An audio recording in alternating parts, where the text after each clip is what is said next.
Semuanya, sebelumnya pertama nama saya Dewi Syafira Madani dengan NPM 2212011757. Berdirinya saya dan juga rekan-rekan saya di sini adalah ingin mempresentasikan hasil dari kerja kami, yaitu membuat PPT dengan tema asas-asas dan prinsip hukum Islam pada bab kedua.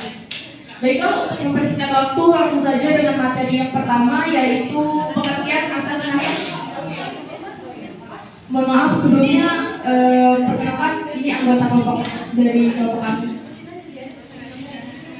Saya Nadia Kawiri dari NPM 2212011761 dan Ina Sabitri NPM 2212011763. Saya adalah Nabisa dan NPM 221111. Ulang ya?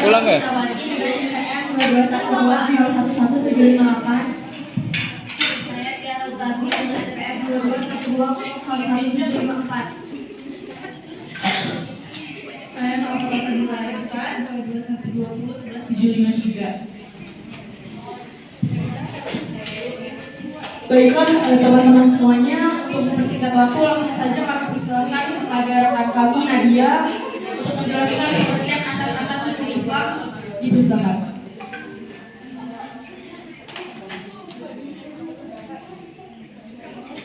Pengertian asas-asas hukum Islam yaitu secara bahasa asas berarti prinsip atau dasar. Asas merupakan sesuatu yang menjadi tumpuan berpikir atau berpendapat. Asas juga merupakan dasar di atas mana dibangun tertib hukum. Asas hukum menjadi pendukung sistem hukum dan nilai-nilai fundamental yang bersifat estetik. Asas juga dapat berarti hukum dasar. Asas juga adalah suatu dalil umum yang dinyatakan dalam istilah umum tanpa mensyaratkan cara-cara khusus mengenai pelaksanaannya yang diterapkan pada serangkaian perbuatan untuk menjadi petunjuk yang tepat bagi perbuatan itu. Secara etimologi, kata asas berasal dari bahasa Arab, asas yang berarti dasar, basis, dan pondasi. Secara terminologis, asas adalah dasar atau sesuatu yang menjadi tumpuan berpikir atau berpendapat. Asas hukum Islam merupakan dasar atau fondasi bagi kebenaran yang dipergunakan sebagai tumpuan berpikir, terutama dalam menegakkan dan pelaksanaan hukum Islam dalam kehidupan sehari-hari. Asas hukum Islam merupakan landasan di atas mana dibangun tertib dalam hukum. Kelas selanjutnya akan dibacakan oleh Mina.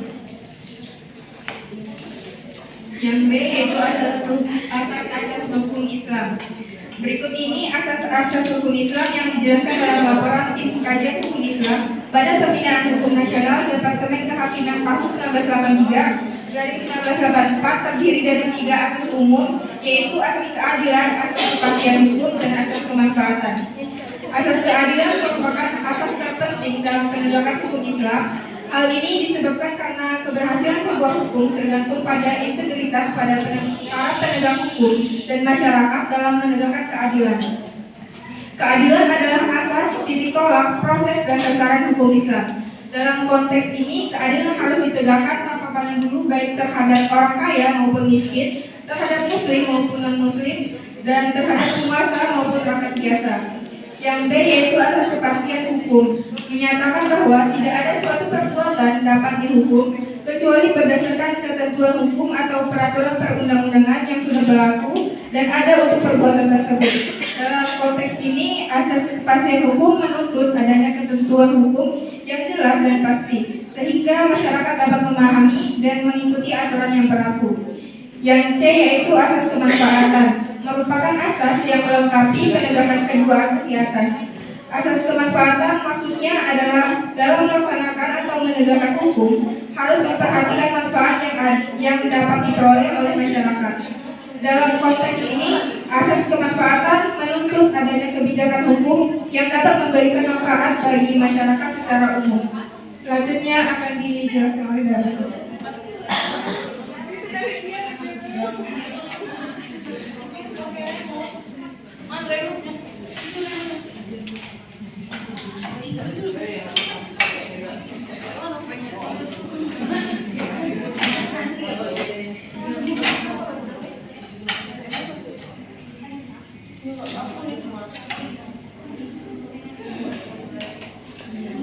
Yang Yang kedua ada asas hukum perkawinan.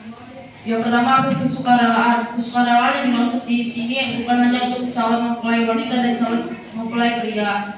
Yang kedua ada asas persetujuan kedua belah pihak. Pernikahan dalam Islam tidak boleh berdasarkan keterpaksaan. Yang ketiga adalah kebebasan memilih. Artinya dalam melaksanakan perkawinan, calon mempelai wanita dalam hukum Islam memiliki hak untuk memilih siapa yang berhak menjadi suaminya. Yang keempat ada kemitraan suami istri. Kemitraan suami istri adalah suami istri memiliki hak dan kewajiban sesuai dengan kodratnya masing-masing yang harus ditunaikan untuk membangun rumah tangganya.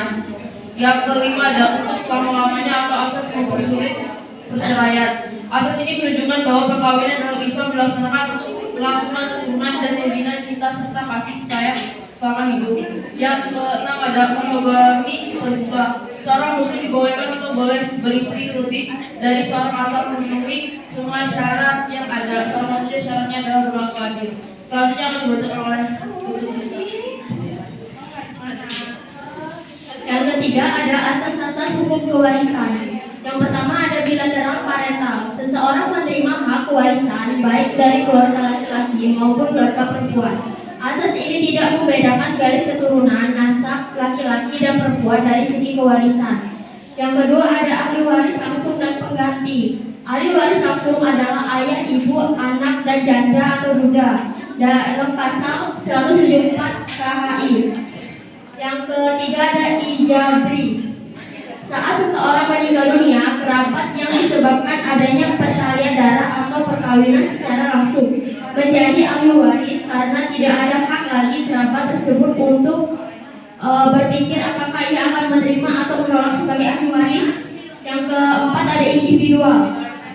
Harta warisan dibagi kepada ahli waris sesuai dengan bagian masing-masing. Yang kelima ada keadilan berimbang. Asas ini mengatur bahwa laki-laki dan perempuan bagiannya adalah 2 banding 1. Yang keenam ada waris karena kematian.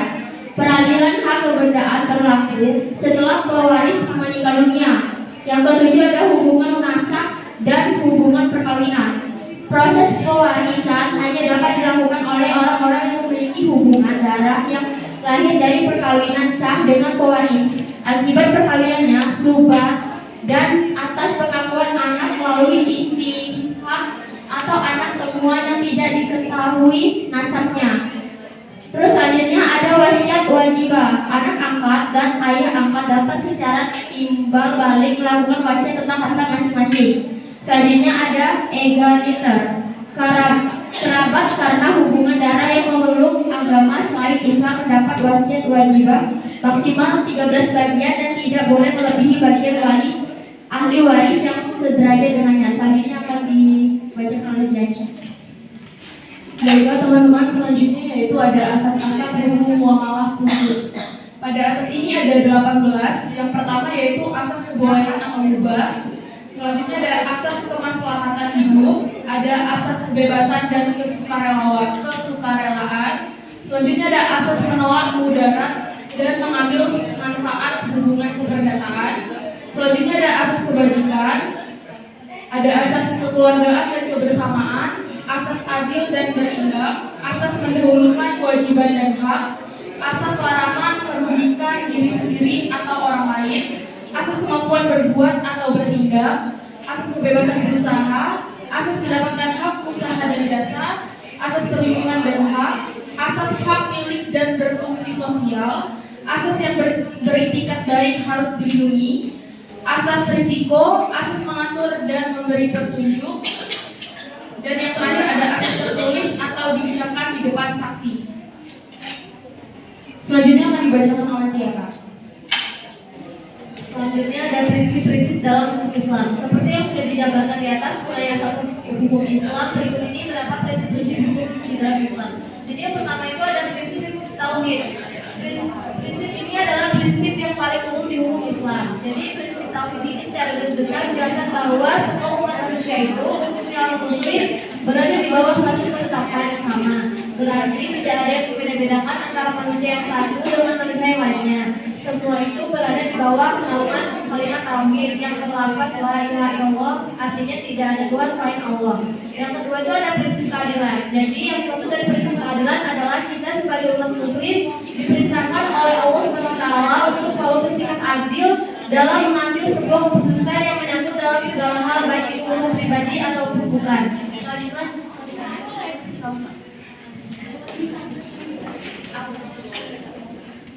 Selanjutnya ada prinsip amal ma'ruf nahi munkar, di mana secara singkat yang dimaksud amal ma'ruf nahi munkar adalah menegakkan yang benar dan melarang yang salah, dan dapat disimpulkan bahwa kita sebagai umat Islam untuk menegakkan prinsip ini bukan hanya untuk diri kita sendiri, tetapi untuk orang-orang di sekitar kita agar mereka tidak terjerumus ke dalam lembah kemaksiatan. Yang D ada prinsip kebebasan dan kemerdekaan, di mana yang dimaksud pada prinsip ini adalah kebebasan bagi setiap orang untuk memilih agamanya masing-masing dan tidak dipaksa untuk masuk ke dalam satu agama tertentu. Yang kelima ada prinsip kesamaan, di mana Islam menentang keras sistem perbudakan. Hukum Islam menjunjung tinggi kesamaan sesama manusia serta semua sama di mata hukum. Yang F ada prinsip tolong menolong, di mana prinsip ini berarti saling membantu sesama manusia. Apabila ada salah satu teman, keluarga atau tetangga yang sedang mengalami kesulitan, maka bantulah dia. Dan yang terakhir ada prinsip toleransi, di mana prinsip ini mengajarkan untuk kita sebagai umat Islam untuk tidak membeda-bedakan ras, suku, dan agama dalam berbuat kebaikan dalam Islam.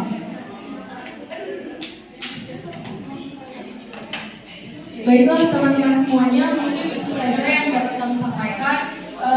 Tugas tanya jawab untuk teman-teman yang mungkin belum paham atas penjelasan dari kami persilakan untuk bertanya. Dipersilakan. Satu, Arifah, baju biru.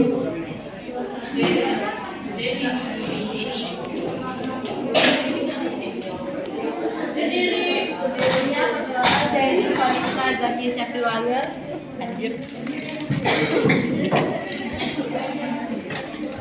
Sebelumnya perkenalkan saya itu Vanessa Zaki Syafriwanger dari PM 2002 011775. Jadi pertanyaan saya di sini, dalam hukum Islam terdapat prinsip-prinsip, salah satunya yaitu prinsip tauhid. Berikan contoh tauhid yang seperti apa dan bagaimana cara penerapan tauhid dalam kehidupan sehari-hari. Selanjutnya, Terima kasih.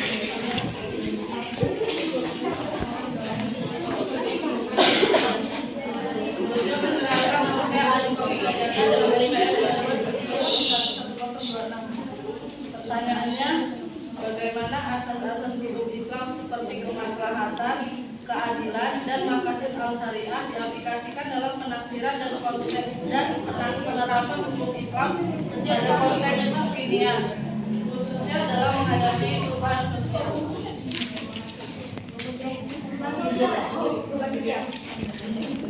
selanjutnya, silakan.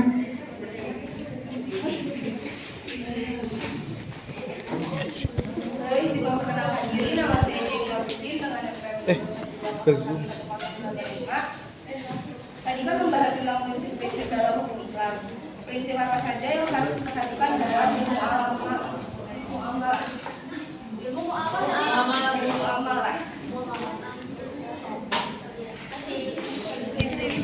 Ya, jadi orang beri kami waktu untuk menjawab pertanyaan.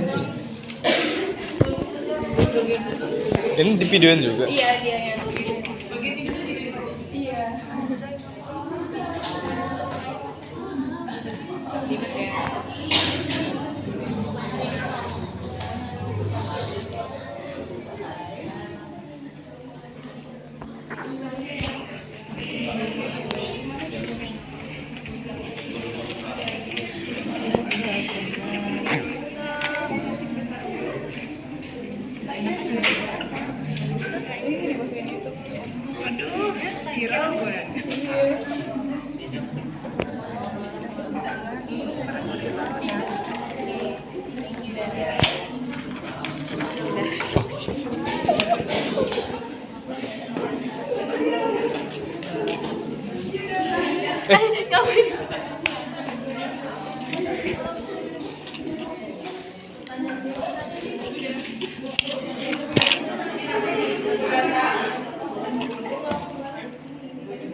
Ke zoom sendiri loh.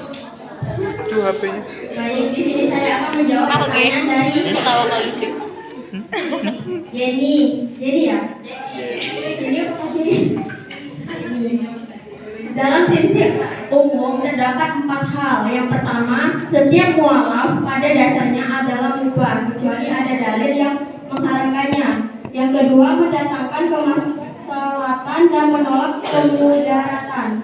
Yang ketiga, keseimbangan antara yang transenden dan imander.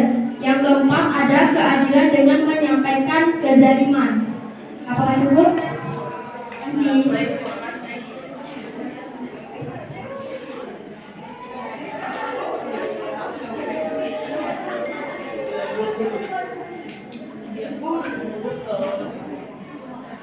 Jadi saya akan menjawab pertanyaan Arifah. Jadi jawabannya itu adalah asas-asas hukum Islam seperti maslahat, keadilan dan maqasid al-syariah diaplikasikan dengan harus menyesuaikan penafsiran hukum terhadap perubahan sosial dan teknologi. Jadi prinsip kemaslahatan itu membantu menemukan solusi yang mempromosikan kebaikan umum, keadilan dan juga melalui pengakuan hak-hak setiap individu. Serta tujuan syariah itu mengarahkan penerapan hukum Islam sesuai dengan nilai-nilai norma dan kemanusiaan dalam hukum Islam agar tetap relevan dan memenuhi kebutuhan syarat. Jadi kita itu harus mengakomodasi kebutuhan sosial, menjaga nilai-nilai universal dan mencari solusi yang sesuai dengan tuntutan zaman, tetapi tetap dalam batasan prinsip-prinsip hukum Islam untuk mencapai keseimbangan dan keadilan. Baiklah, selanjutnya saya akan menjawab pertanyaan dari Mbak Zulfa. Tauhid memiliki berbagai macam fungsi, kegunaan, dan juga peran yang dapat memberikan dampak positif bagi kehidupan sosial masyarakat, yaitu membebaskan manusia dan menjaga manusia dari nilai-nilai palsu yang bersumber pada hawa nafsu, gila kekuasaan, dan kesenangan-kesenangan seksual belaka. Sebagai kerangka berpikir dalam pengembangan ilmu pengetahuan dan teknologi, sebagai fondasi keimanan dan juga menjamin kebahagiaan yang kesejahteraan hidupnya seluruh umat manusia, menjadikan tauhid sebagai pusat kesadaran intelektual mereka. Kemudian contoh tauhid yaitu berdoa kepada Allah, meminta kepada Allah, melibatkan Allah dalam semua aktivitas kita. Apakah cukup menjawab? Baik, terima kasih. Baiklah teman-teman semuanya, mungkin itu saja yang dapat kami sampaikan dari hasil presentasi kami. Mohon maaf apabila ada kekurangan, kami akhiri. Wassalamualaikum